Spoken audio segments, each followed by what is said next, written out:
Dr. Khamis Masudi ni mkurugenzi wa taasisi ya Everlasting Legal Aid Foundation. Tunaposemea Everlasting Legal Aid Foundation, maana yake tunasemea ni taasisi sio ya serikali iliyosajiliwa kwa mujibu wa sheria ya mashirika yasiyo ya serikali, tukiwa tunajishughulisha na shughuli hasa za utoaji huduma za msaada wa sheria, ni pamoja na utetezi wa misingi ya haki za binadamu na misingi yote ya haki kwa ujumla wake. Ndugu zangu waandishi wa habari, baada pia kumshukuru Mwenyezi Mungu, napenda nitumie fursa hii kuweza kuwashukuru na kuweza kukutana sote kwa pamoja hapa ili tuweze kuja kushiriki mijadala mbalimbali ambayo inaendelea katika taifa letu la Tanzania. Na moja ya ajenda yetu sisi hapa kama taasisi ya Everlasting Legal Aid Foundation ni swala zima ambalo linahusu uhuru wa mahakama na usimamizi wa sheria.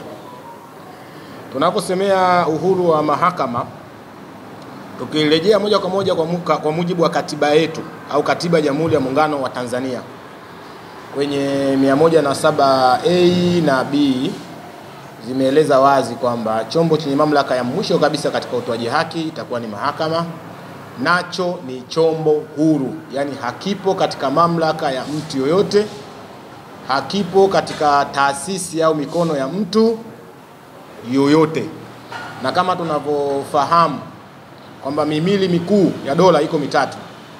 Tuna serikali, tuna serikali yenye wajibikaji, tuna mahakama isiyo na upendeleo, na bunge lenye kutunga sheria, kupitisha sera na kusimamia mambo ya serikali. Tunaposemea mahakama isiyo na upendeleo, maana yake hicho ni kitu ambacho kiko huru, na huo ndio dhana ya kifalsafa na ndio dhana ya kidunia. Sasa je, katika kwetu sisi Tanzania kumekuwa kuna mijadala na maoni mbalimbali ya wadau kuhusiana kwamba uhuru wa mahakama ni kama unaonekana unataka kulegarege. Masuala mengi ya kimahakama yamekuwa kiingia katika mjadala, yani vitu viko katika proceeding, katika utaratibu wa kimahakama, lakini hapo zimekuwa zikiingia katika mijadala nyingine. Yani watu wanaanza kutoa maamuzi kabla ya mahakama kufikia hitimisho. Sasa tunaona kuna hizi nyufa ambazo zinaendelea. Lakini ukisikiliza maoni ya wadau, wanasema kweli mahakama kwa mujibu wa katiba iko huru. Lakini je, kiuhalisia ipo huru? Wanakuja na hoja kama tatu, wadau wengi sana. Wanakwambia kitu cha kwanza, je, uteuzi wa majaji na upatikanaji wa jaji mkuu hautegemei utashi wa kisiasa? Upatikanaji wa majaji, yani majaji wa mahakama kuu, sababu katiba imesema mwenye mamlaka kuteua na kutengua ni rais. Na rais kwa mujibu wa katiba amepewa mamlaka ya kuteua hao majaji kwa kushirikiana na tume ya mahakama. Ndivyo sheria inavyoeleza. Sasa watu wanavyosemea swala la utashi wa kisiasa, watu wanarejea kwamba kwa mujibu wa sheria zetu hatuna mgombea binafsi, mgombea huru, yani private, hayupo. Mgombea yote ni sharti atokane na chama cha siasa ili aweze kuunda dola. Sasa chama cha siasa ndio kinatoa mgombea, na mgombea huyo ndio anakwenda kwa wananchi, anapitia mchakato wa demokrasia, alafu anapewa mamlaka ya rais kuvaa kofia za watu wote. Sasa kazi ya chama chochote cha siasa, moja shabaha yake ni kulinda dola na kuendelea kuilinda dola, kushika dola na kulinda dola katika chama chake. Anakwambia sasa tukiangalia kwamba je, huyu ametokana na falsafa nzima ya kisiasa, amekaa pale, huyu anateua majaji, na mahakimu nao wanaombea sana kupanda madaraja waje kuwa majaji. Je, kesi ikijakuwa kwa mahakimu huko ambaye ikiwa inahusu serikali, hivi unategemea kweli je huyu hakimu anaweza akaenda tofauti na yale matakwa ya serikali ambayo anayataka, kwa sababu anataka ka promotion kidogo? Kwa hiyo kumekuwa kuna hizi mijadala. Je, ni kwa nini mahakama kama mahakama isitengeneze mchakato wake wenyewe huru? Namna gani watampata jaji mkuu kama anapopatikana rais wa chama cha wanasheria? Ndio rais. Yaani kwamba wataalamu wakae, muona, waangalie sifa, waangalie nini, alafu sasa wao wafanye mchakato ambao uko huru, uko na wazi, namna gani watampata jaji mkuu na hao majaji wengine, yani kutengeneza utaratibu ambao ni maalum. Kwamba hiyo ndio dhana kwamba je, wakawa wanasema tuepuke na swala muhimili wa mahakama kuingilia na utashi wa kisiasa, na hususan labda baadhi ya chama kimoja kimeweza kushika dola, kwa yale wanataka wao, maana wataitumia dola kuweza kulinda kubaki madarakani. Kwa hiyo kumekuwa kuna mjadala wa namna hii. Lakini kitu kingine watu wanasema kwamba bajeti ya uendeshaji wa shughuli mbalimbali za mahakama zisitegemee serikali kuu. Bajeti za uendeshaji wa shughuli mbalimbali za mahakama zisitegemee serikali kuu, kwa sababu maki hapo ndo kuna check and balance. Kwa nini mahakama isiwe na utaratibu wake wa vyanzo vyake na ni zake, ili mambo yaweze kwenda, ili tuone uhuru, kwamba tuone uje nani anaweza akaingilia mtu akaya jamini katiba, kwa sababu inamlinda jaji, kwamba jaji anapofanya maamuzi au hakimu analindwa kwa mujibu wa katiba, kwa hata umchukie vipi wewe huna lolote la kumfanya, kwa sababu analindwa kwa mujibu wa katiba ya Jamhuri ya Tanzania, kwa mujibu wa dhana ya uhuru wa mahakama. Lakini kitu kingine, kuna mjadala unasema baadhi ya kesi nyeti ambazo ni public interest kuendeshwa katika mwenendo usio wa kawaida. Hapa imekuwa ni malalamiko, na tusipokuwa makini, ndugu zangu waandishi wa habari, tunaweza tukapewa ubatizo kwamba tukasema ile nchi ya walalamikaji ile, kwa sababu utakuta kiongozi mkuu analalamika, viongozi wa dini wanalalamika, wanasiasa wanalalamika, na hata wananchi wanalalamika. Sasa hatutakiwi kulalamika, tunatakiwa tujenge, tuangalie changamoto ni zipi tuweze kuziondoa. Watu wamejaribu kurejea hivi karibuni, tumejaribu kufanya research sana, wanaangalia je, huu uendeshaji wa kesi, kuna mtu amepewa kesi ya uhaini ambaye ni public interest na ni kiongozi wa umma, kwa sababu maana mtu na vile vyama vya siasa sio chama cha mtu. Kwa mujibu wa sheria zetu ni chama cha umma, sio kwamba chama cha mtu mmoja tu anaweza kukaa na nini. Kwa mujibu wa sheria jinsi ilivyo, kwamba vile ni vyama vya umma, wanatuhumiwa viongozi wa umma kufanya vitu serious kama hivyo.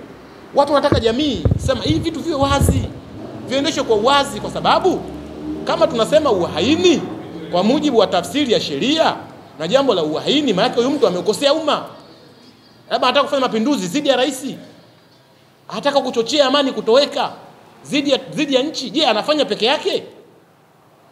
Mtu anataka kufanya mapinduzi, je, au kuna watu wako ndani ya mfumo wa taasisi wanashirikiana kutaka kufanya haya mambo ya uhaini, ikiwemo kwa mujibu wa tafsiri labda kutaka kumpindua rais na mamlaka yake? Je, wananchi wanataka kujua hakuna viongozi mbalimbali wa umma katika majeshi yetu na sehemu zingine ambao wanashiriki hizo mbinu? Ni kwa nini ashitakiwe peke yake? Hii sio, hawa hawajakaa kikundi kweli? Kama wapo watumishi wa umma, kwa nini wasijiuzuru kwa maslahi ya umma? Kwa nini wasiweko bayana huyu mtu yuko peke yake? Sasa watu wanataka tuangalie, watu tunasema hili jambo ni vyema lingekaa wazi sasa, liingie katika mjadala wa umma, watu waangalie mahakama inaendeshaje shughuli zake, hoja zinawekwaje, defense counsel, officer of the court, wanasema ili kama unavyoona baadhi ya nchi zetu vitu ambavyo ni public interest vinakuwa watu, mtu anaweza kukaa akafuatilia tu, akakaa hapa, mtu anaangalia kwenye simu anaenda kama mahakama iko live. Umeona baadhi ya sehemu vitu viko live. Uhuru wa waandishi wa habari unakuwepo, waandishi wa habari wanakuwa uhuru kuweza kutoa nani zao, kuweza kuripoti, kuweza kubadilisha umma. Kwa hivi ndio vitu ambavyo jamii inakuwa vina malalamiko sana katika hizi hengo. Lakini pia vile vile hengo nyingine ambayo inalalamikiwa kwamba tunakwenda katika majengo ya mahakama. Unajua kuna mahakama na jengo la mahakama. Naomba kidogo tupate tuelewane hapo. Tunaposema court au definition of court, tafsiri ya mahakama, maana yake tunasema ni judge na wale wasaidizi wake. Wengi wanazoea kama wazee wa baraza tu, wasaidizi wake wale. Hiyo ndio definition of court. Aidha hakimu na nani zake ushakaa kama hiyo mahakama inaanza iko huru, ndio mahakama. Tunapokwenda pale, tunakwenda katika majengo ya mahakama, tunasubiri mahakama siweze kuitwa na kuweza kuendelea. Je, tunapokwenda katika majengo ya mahakama tunaambiwa baadhi ya wananchi watatarisha amani.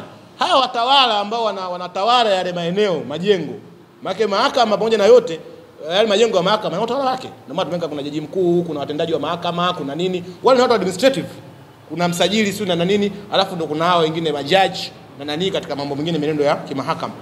Wao wanasemaje? Mbona tumeona kwamba kuna dhana ya watu fulani kuwasemea watu wengine kwamba okay tunaweka amani. Ni kweli kwa mujibu wa sheria za nchi kwamba polisi wamepewa mamlaka makubwa kabisa. Tuna mamlaka makubwa ya kikatiba kwamba kulinda usalama wa raia na mali zao. Hao ndio mamlaka yao. Wanapotekeleza jukumu lao, sisi maana kila mtu anataka kulindwa uhuru wake. Lakini uwekwe katika jambo ambalo liko utaratibu, uratibiwe vyema. Ni kweli hakuna ubishi. Mtu unapompa unapomtuhumu kwa kesi ya uhaini, maana yake ni kweli huyo mtu anaweza kuwa sio wa kawaida. Kwa tafsiri nyingine, maana kama mtu anataka kupindua serikali, ushafahamu na hivyo vitu vingine, maana huyo sio mtu wa kawaida. Kwa lazima kweli ulinzi wake kidogo uwe imara katika sanaa ya usimamizi wa nini? Wa sheria na ulinzi wa amani. Lakini sasa je, watu wanaratibiwa vipi wasiweze kuzurika? Waandishi wa habari watakiwa watambuliwe, waingie, wapate haki ya kuweza kuripoti habari, wasibuguziwe. Uhuru wa habari duniani, sheria ziko hivyo. Wanahabari watakiwa kuwa uhuru kuzungumza na umma na jamii, kufikisha kile jamii ambacho nakitaka ikielewe. Kwa mchakato huko namna hiyo. Lakini pia ndugu zangu waandishi wa habari, nilitaka nieleze jambo lingine kwamba jamii inapaswa kufahamu jambo moja.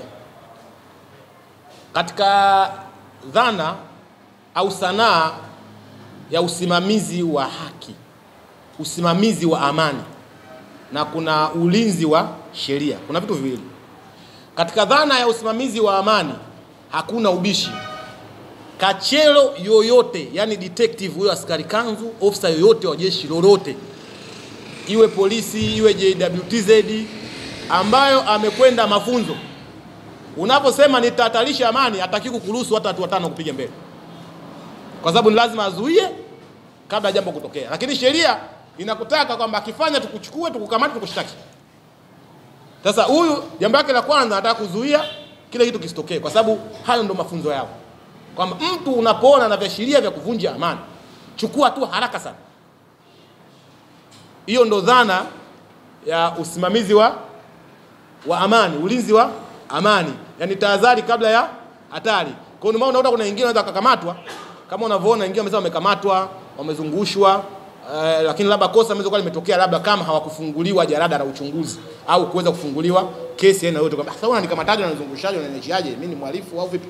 Mwingine akasema nimekukamata kwa sababu ya usalama wako, tunikulinde, tuzunguke na wewe, niangalie za intelligence ndio zako. Mtu anaweza kusema hivyo, na uwezo kusema kwamba amevunja sheria, sababu kama nimekukamata, sijakukamata, nimeanda arrest kama mtuhumiwa, nimekushikilia, nimepata taarifa za intelligence labda kuna makundi yanataka kuzuru. Kwa hiyo tumewatishia usalama wako, tunakuja sehemu salama, unaweza kuendelea na shughuli zako. Kwa hiyo katika dhana ya ulinzi wa amani, askari yoyote, kachero yoyote ambaye amekwenda shule, unapotoa lugha tata au akaisi na kurejesha amani, hataki kukuruhusu upige hata watu 5. Hataki kwamba awe ameshashughulika na wewe. Yaani awe ameshakuchukua na kufungulia jarada la uchunguzi, ikiwezekana achunguze ni kwa nini unataka kufanya hivi. Hiyo ni tahadhari kabla nini? Ya hatari. Ingaje mfumo wa kisheria unakutaka unaponikamata mimi sasa, uniambie nimekosa nini. Unaniambia ulitaka uhatarishi amani, unadhania katika akili yako. Lakini ile kachero naye anasema kwa mujibu wa training na vyanzo vya kiintelijensia, nimeona kitu siwezi kuruhusu utoe kisu umpige huyu. Kwa nini nikuzuie kwanza? Maana sio kama akifanya tukamate, hapana. Kwa hiyo sasa kuna mikinzano baina ya sheria na dhana ya usimamizi wa nini? Wa amani, kulingana na mafunzo waliopewa hawa wenzetu walinzi wa amani. Lakini ni muhimu sana, hata kama wanachukua tahadhari hizo, ni muhimu sana kutokufanya masuala ambayo yanahusu udhalilishaji na kipigo au shambulio dhidi ya wananchi. Kwa sababu mtu yoyote, haijalishi ni askari wa aina yote, unapomshambulia mtu, unapompiga mtu, wewe ni mhalifu kama wahalifu wengine tu. Hiyo ndo sheria inavyotambua kwamba wewe ni mtuhumiwa na yeye ni mhalifu kama walivyokuwa wahalifu wengine, na sio jeshi limepiga, wewe ndo umempiga. Tulikuwa tudili na wewe kwa nafasi yako. Lakini sasa changamoto iliyopo ndugu zangu waandishi wa habari, ofisa wa jeshi labda anaweza kukushambulia. Mimi nataka nimshtaki kwa majina yako, si ndio? Mamlaka aliyopewa ofisi ya mwanasheria mkuu wa serikali